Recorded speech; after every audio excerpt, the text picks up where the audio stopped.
My research topic was on the growing dangers of being a journalist or media correspondent in zones of conflict, as well as in the United States, and also how public opinion toward the news media has grown more hostile over the years. According to a report from the UN, journalism is quickly becoming one of the most dangerous professions worldwide. It is not uncommon for correspondents in any field, foreign or local, to receive threats in person, written, or online.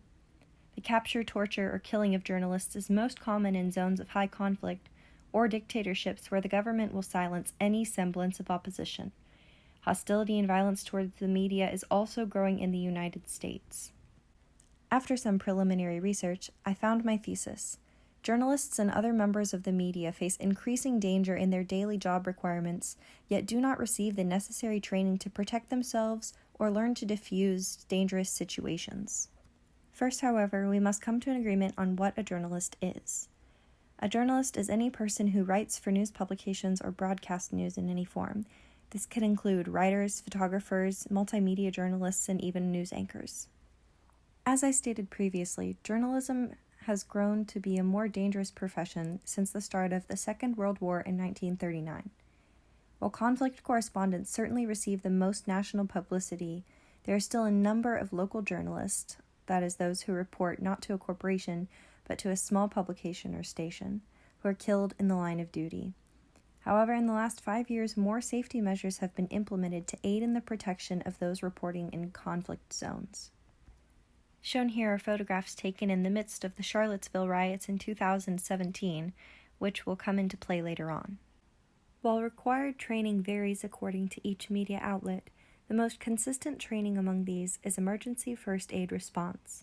Few, if any, insist on self-defense, survival, or negotiation training. Rather than providing necessary training and protection, focus is put on monitoring the safety of the journalist, and it is shown to interfere with the quality of journalism where these practices are put into place. Journalists are told to abandon objectivity when in countries of strict regimen and media moderation. Media lose their purpose when they cannot report properly due to imminent threats. When a journalist can no longer accurately report a situation, particularly concerning governing bodies, they lose their power as the fourth estate and their watchdog role. Reporters Instructed in Saving Colleagues, or RISC, is a training course designed to simulate medical emergencies, such as the one illustrated in this photo, that allow trainees to make split-second decisions in order to save their life and the lives of their colleagues.